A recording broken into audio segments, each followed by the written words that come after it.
Viewers, আপনি কি মেলভেটে account create করতে চান নতুন পদ্ধতিতে? কোনো ভিআইপি প্রোমো কোড খুঁজে পাচ্ছেন না? তাহলে আমাদের স্ক্রিনে দেখুন HDR7 নামে একটি ভিআইপি প্রোমো কোড রয়েছে। যেই প্রোমো কোড ব্যবহার করলে আপনি প্রথম ডিপোজিটে 30,000 টাকা ওয়েলকাম বোনাস পেতে পারেন। তাহলে চলুন বিস্তারিত দেখা যাক কিভাবে অ্যাকাউন্ট ক্রিয়েট করবেন, কিভাবে অ্যাকাউন্ট ভেরিফিকেশন করে সেই বোনাসটি পাবেন। এর জন্য প্রথমে চলে যাবেন যে কোনো ব্রাউজারে, আর সেখান থেকে মেলভেটের অ্যাপ্লিকেশনটিকে ডাউনলোড করে নেবেন। অ্যাপস ডাউনলোড করা হয়ে গেলে অ্যাপসটি ওপেন করবেন। ওপেন করার সাথে সাথে এমন পেজ দেখতে পাবেন। অ্যাকাউন্ট খোলার জন্য রেজিস্ট্রেশন ক্লিক করে দিবেন। তারপর এখান থেকে এন অন ক্লিক এই অপশনটিতে আরো একটি টাচ করে দিবেন। তারপর এখানে উপরের অপশনগুলো আমরা কোনো পরিবর্তন করব না, শুধু প্রোমো কোডের মতো মূল্যবান ঘরটাতে লিখে দিব HDR7। আর এই HDR7 একটি মহা মূল্যবান প্রোমো কোড। এই প্রোমো কোডে রয়েছে লক্ষ লক্ষ টাকা ডিপোজিট বোনাস। তাই এই প্রোমো কোড ব্যবহার করলে আপনি প্রথম ডিপোজিটে 25,000 টাকা পর্যন্ত ওয়েলকাম বোনাস পেতে পারেন। এছাড়া আপনার অ্যাকাউন্টটি 5 মিনিটের ভিতরে ভেরিফিকেশন হয়ে যাবে। তাই প্রোমো কোডের ফাঁকা ঘরে HDR7 প্রোমো কোড বসানোর পর নিচের ঘরটা একটা টাচ করে ফিল আপ করে দিবেন। সবার নিচে রয়েছে রেজিস্টার অপশন, সেখানে আরো একটি টাচ করে দিবেন।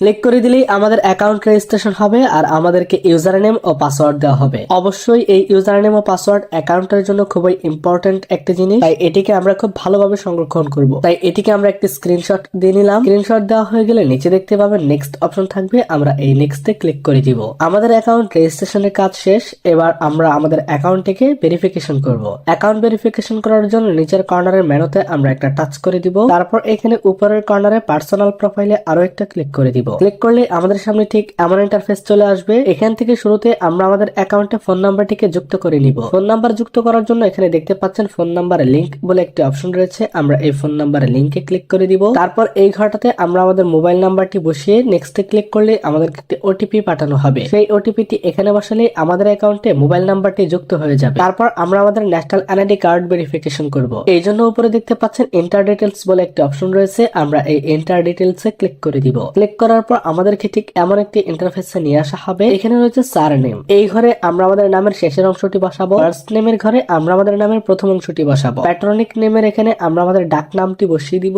তারপর নিচে থাকবে ডেট অফ বার্থ। এখানে ক্লিক করে প্রথমে সাল, তারপর মাস, তারপর দিন সিলেক্ট করে আমাদের জন্ম তারিখটি সঠিকভাবে বসাবো। তারপর রয়েছে প্লেস অফ বার্থ, অর্থাৎ আমরা যেখানে জন্মগ্রহণ করেছি সেই ঠিকানাটি এখানে লিখে দিব। রিজিয়নে ক্লিক করে আমরা আমাদের বিভাগের নামটিকে সিলেক্ট করে দিব। সেটিতে ক্লিক করলে সবগুলো শহর চলে আসবে। আমরা আমাদের শহরটিকে এখান থেকে সিলেক্ট করে নিব। রেসিডেন্স অ্যাড্রেস অর্থ হচ্ছে বর্তমান ঠিকানা। বর্তমানে আমরা যেখানে বসবাস করছি সেই ঠিকানাটি এখানে লিখে দিব। ডকুমেন্ট টাইপে ক্লিক করলে বেশ কয়েকটা অপশন চলে আসবে। আমরা সেখান থেকে ন্যাশনাল এনআইডি কার্ড সিলেক্ট করব। সিরিজে ক্লিক করে 01 বসাবো। ডকুমেন্ট নাম্বার এখানে আমরা আমাদের ন্যাশনাল এনআইডি কার্ডের আইডি নাম্বারটিকে এখানে বসিয়ে দিব। যদি আমাদের আইডি কার্ড না থাকে তাহলে আমরা আমাদের ফোন নাম্বারটি এখানে ব্যবহার করতে পারি, কোনো প্রকার সমস্যা হবে না। তারপর ডেট অফ ইস্যুর করে আপনার এনআইডি কার্ডের পেছনে থাকা ইস্যু ডেটটি এখানে বসিয়ে দিবেন। ইস্যুড বাই এর ঘরে বাংলাদেশ গভর্নমেন্টস লিখে দিবেন। আর এই তথ্যগুলোকে সঠিকভাবে বসানো হয়ে গেলে আরো একবার ভালোভাবে মিলিয়ে নিবেন। সবকিছু ঠিকঠাক থাকলে নিচে দেখতে পাবেন সেভ অপশন থাকবে। আমরা এই সেভে ক্লিক করে দিব। ক্লিক করে দেওয়ার কিছুক্ষণ পরে দেখতে পাচ্ছেন আমাদের অ্যাকাউন্ট ভেরিফিকেশন কিন্তু সাকসেসফুল। তাই এইবার আমরা আমাদের অ্যাকাউন্টে টাকা ডিপোজিট করব। ডিপোজিট করার জন্য উপরে দেখতে পাচ্ছেন ডিপোজিট বলে একটা অপশন রয়েছে। আমরা এই ডিপোজিটে ক্লিক করে দিব। ডিপোজিটে ক্লিক করলে আমাদের সামনে অনেকগুলো